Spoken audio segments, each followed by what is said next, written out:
तो बच्चों हम करने वाले हैं क्वेश्चन नंबर 8 और क्वेश्चन नंबर 8 देख लेते हैं। तो बच्चों ये फिगर आपको गिवन है और आपको दे रखा है ADC is 120 degree, find CAB। तो देखो CAB मतलब मुझे यहाँ से एक लाइन खींचनी पड़ेगी। ये मैं एक लाइन खींच देता हूँ। देखिए CA से मैंने लाइन खींच दी। ये आपने कंस्ट्रक्शन करना है, ठीक है। और आपको निकालना है CAB, मतलब आपको क्या निकालना है, आपको ये वाला पार्ट निकालना है, ठीक है। तो यहाँ से भी मैंने एक लाइन खींच दी। आपको पता है कि भाई AB क्या है, मेरा डायमीटर है। और आपको पता है अगर AB डायमीटर है तो एंगल C कितना हो जाने वाला है, एंगल C हो जाएगा मेरे पे 90 डिग्री। आपको पता है ना, सेमी सर्कल, सेमी सर्कल है तो ये ऑब्वियसली बात है एक्सटेंड होगा तो 90 डिग्री बनाएगा, ठीक है। बस मुझे अब ये निकालना है। आपको पता है ये 90 है। और अगर मैं क्वाड्रिलेटरल की बात करूं, इन क्वाड्रिलेटरल ABCD की बात करूंगा अगर मैं, तो आपको पता है कि भाई एंगल जो D होने वाला है प्लस एंगल B जो होने वाला है वो 180 के बराबर होगा। क्योंकि आपको पता है opposite sides of a quadrilateral, the sum of opposite sides of a quadrilateral is equals to 180 degree, है ना। तो मैं यहाँ से इसको थोड़ा सा नीचे करता हूँ और यहाँ से मेरे पे B आ जाने वाला है। तो एंगल जो B हो जाएगा वो हो जाएगा 180 माइनस 120, है ना। तो ये हो जाएगा 60 डिग्री। तो ये जो एंगल B आ गया मेरे प्यारे बच्चों, ये आ गया 60 डिग्री, ठीक है। अब ये 60 आ गया है तो बस आप ये नहीं निकाल सकते, आप निकाल सकते हैं बिल्कुल, तो निकाल लेते हैं।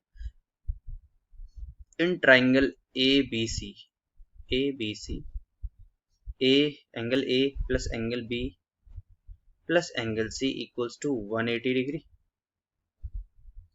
एंगल A मुझे निकालना है, एंगल B मुझे दे रखा है 60 डिग्री, एंगल C मुझे दे रखा है 90 डिग्री। बस एंगल A आ जाएगा, ये हो जाएगा 180 माइनस 90, ये हो जाएगा 150 डिग्री, राइट। तो एंगल A जो होने आने वाला है वो हो जाएगा मेरे पे 30 डिग्री, है ना। तो ये मेरे पे देखिए आ चुका है आंसर। तो ये आ गया मेरे पे 30 डिग्री और बड़ा इजी आंसर था ये। ऐसे ही अब मैं ये सेकंड वाला पार्ट कर लेता हूँ। उससे पहले मैं इसको थोड़ा सा साफ कर देता हूँ। अच्छा, जो ये क्वेश्चन है सेकंड वाला इसका 8th का, ये काफी टिपिकल सा क्वेश्चन है, इतनी जल्दी आता नहीं है। मेरे को ये याद है इसलिए क्वेश्चन, क्योंकि ये मैंने क्वेश्चन पेपर में आया था ये मेरे, और ये मैंने किया नहीं था इसलिए मुझे याद है। क्योंकि जो मैंने नहीं किए हुए ना वो मैं बता देता हूँ यार, सच्ची तो झूठ क्यों बोलना किसी, है ना। तो देखो यहाँ पे मैं क्या करने वाला हूँ, मुझे XYZ निकालना है। मुझे ऐसा कुछ भी नहीं दे रखा और यहाँ पे मुझे क्या दे रखा, रेशियो दे रखा। तो देखो X ratio, Y ratio, Z यहाँ पे दे रखा 3:4:5, ऐसा कुछ दे दिया है। मैं इसको ऐसा कर लेता हूँ, तो X अपॉन Y को मैं लिख सकता हूँ 3/4, ठीक है। और y अपॉन z को लिख लेता हूँ 4/5, ठीक है। और x अपॉन z को मैं लिख लेता हूँ, x अपॉन z को मैं लिख लेता हूँ 3/5। कोई प्रॉब्लम नहीं है ना, ये चीज तो हमें गिवन थी तो मैंने लिख ली है। अच्छा, अब कैसे करा जाए इस क्वेश्चन को, देखते हैं जरा। ओके, अब यार मैं ऐसे कर नहीं सकता इस क्वेश्चन को। देखो आप, मैं क्या करूं यहाँ पे, बताओ ना। तो ऐसा कुछ करने के लिए होना भी तो चाहिए ना। तो देखो मैं एक काम कर सकता हूँ, ये वाला जो एंगल है ये इसके इक्वल है कि नहीं है, ये बताओ। बिल्कुल है। तो मैं ये बोल सकता हूँ, देखो कुछ ना कुछ आपको करना ऐसा पड़ेगा यार, तभी तो आप इसकी वैल्यूज कैसे निकाल सकते हो एक्स वाई जेड की, तो रेशियोज में गिवन है ना। और ये है भी नहीं ऐसे कुछ, इसको इंटरलिंक करना पड़ेगा ना। तो मैं ये करता हूँ, in triangle in angle B C E equals to F C, angle F C D. ये देखो एफ सी डी, ये क्या, vertically opposite angles are equal. तो भाई ये भी एक्स तो ये भी एक्स, क्या दिक्कत है ना। और देखिए ये वाला एक्स और ये वाला जेड इस पूरे एंगल डी के इक्वल होगा कि नहीं होगा भाई। किसी भी, अगर मैंने आपको बताया ना ऐसे अगर करे कोई ट्राइंगल है तो ये वाला एंगल क्या होता है, इन दोनों के बराबर होता है ना। ये वाला एंगल जो होता है इन दोनों के सम के बराबर होता है। तो मैं यहाँ पे बोल सकता हूँ कि भाई एंगल डी ऐसे नहीं लिखता एंगल डी में, तो फिर आप कंफ्यूज हो जाओगे। Angle A D E equals to, यहाँ पे आप लिख सकते हो z प्लस एक्स लिख सकते हो, कोई प्रॉब्लम की बात नहीं। दिस इज माई इक्वेशन 1, ठीक है। और ये वाला देखो, ये वाला जो b है ये x और y के इक्वल है, बिल्कुल है। तो मैं यहाँ पे लिख लेता हूँ एंगल सी बी ए जो है वो किसके इक्वल है भाई, x प्लस वाई के इक्वल है। This is my equation 2। अच्छा यहाँ पे देखो, in quadrilateral A B C D, तो देखो ये डी और बी इन दोनों का सम कितना होगा, 180 होगा। अगर मैं इन सब को टोटल कर दूं, इन ऐड कर दूं इस दोनों इक्वेशन को, एडिंग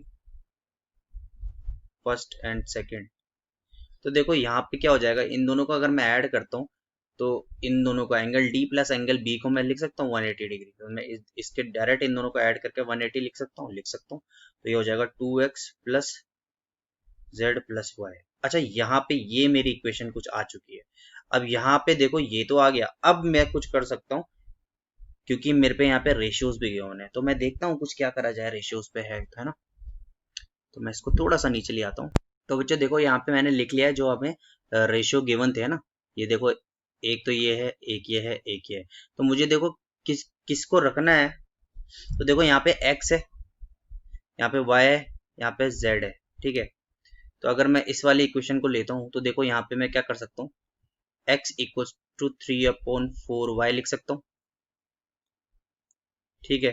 तो यहाँ पे अगर मैं x की वैल्यू y पे रखता हूँ तो इस z को भी मुझे y में चेंज करना पड़ेगा, ठीक है। तो मैं इस x की वैल्यू यहाँ रख देता हूँ, तो ये हो जाएगा देखो 180 इक्वल्स टू 3/4y। और देखो यहाँ पे देखो ये x की वैल्यू रखी मैंने, तो इसके आगे 2 भी तो था, तो मैं यहाँ पे 2 भी मल्टीप्लाई करूंगा, ठीक है।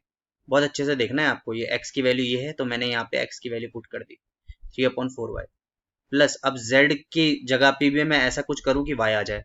तो देखो y z की जगह पे, तो मैं इसको इसको चेंज करता हूँ। तो देखो y upon z equal to 4/5 है, ठीक है।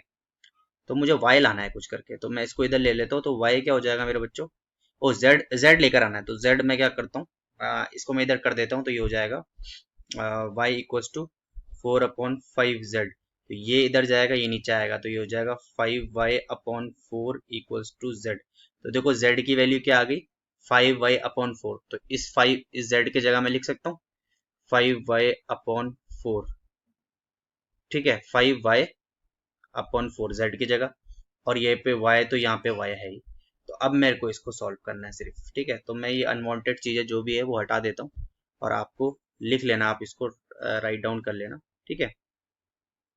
बस आप अब इसको सॉल्व करो तो y की वैल्यू आ जाने वाली है। तो 180 इक्वल्स टू, ये कटेगा, देखो 2 हो जाएगा, तो ये हो जाएगा 3/2y plus 5/4y plus y।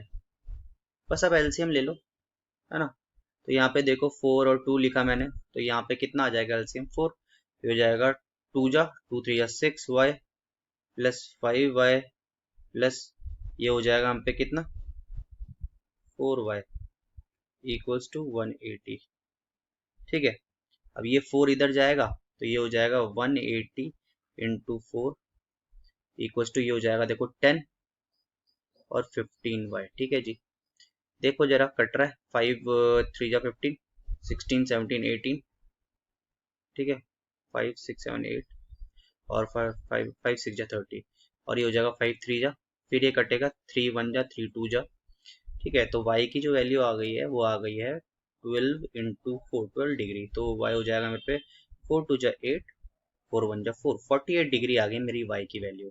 अब y की वैल्यू मेरे पे 48 आ गई, ऐसी मैं अब x की वैल्यू भी निकाल सकता हूँ, ठीक है। ऐसी में सिमिलरली अब y आ गया मेरे पे, ठीक है। अब ऐसी में x भी निकालूंगा और z भी निकालूंगा, चलो वो भी निकाल लेते हैं। तो देखो y आ गया, तो यहाँ से मेरा x आ सकता है। देखो x equals to 3/4 into y कितना है मेरे पे 48, है ना। तो 4 1 4 2 तो x की वैल्यू आ जाएगी 3 2 6, 3 1 3 36। ऐसी अब z की वैल्यू भी आप निकाल लेना। तो z यहाँ से z z z z z चलो ठीक है, यहाँ पे रख लेता हूँ यहाँ पे। ठीक है, तो y कितना है मेरा 48 upon z equals to 4 upon 5। ठीक है, z है तो ये 4 बन जा 4 टू जा, इसको मैं इधर इसको इधर, तो z की वैल्यू हो जाएगा 5 टू जा 10, 5 1 जा 5 और 60। तो z 60 आ गया, x 36 आ गया, y आ गया 48। तो आई होप आपके समझ में आया होगा, और अगर नहीं आया तो कोई प्रॉब्लम नहीं, दोबारा से एक बार देख लीजिएगा तो ज़रूर आएगा। ठीक है, क्वेश्चन बड़ा इंपॉर्टेंट है, आ सकता है। ठीक है।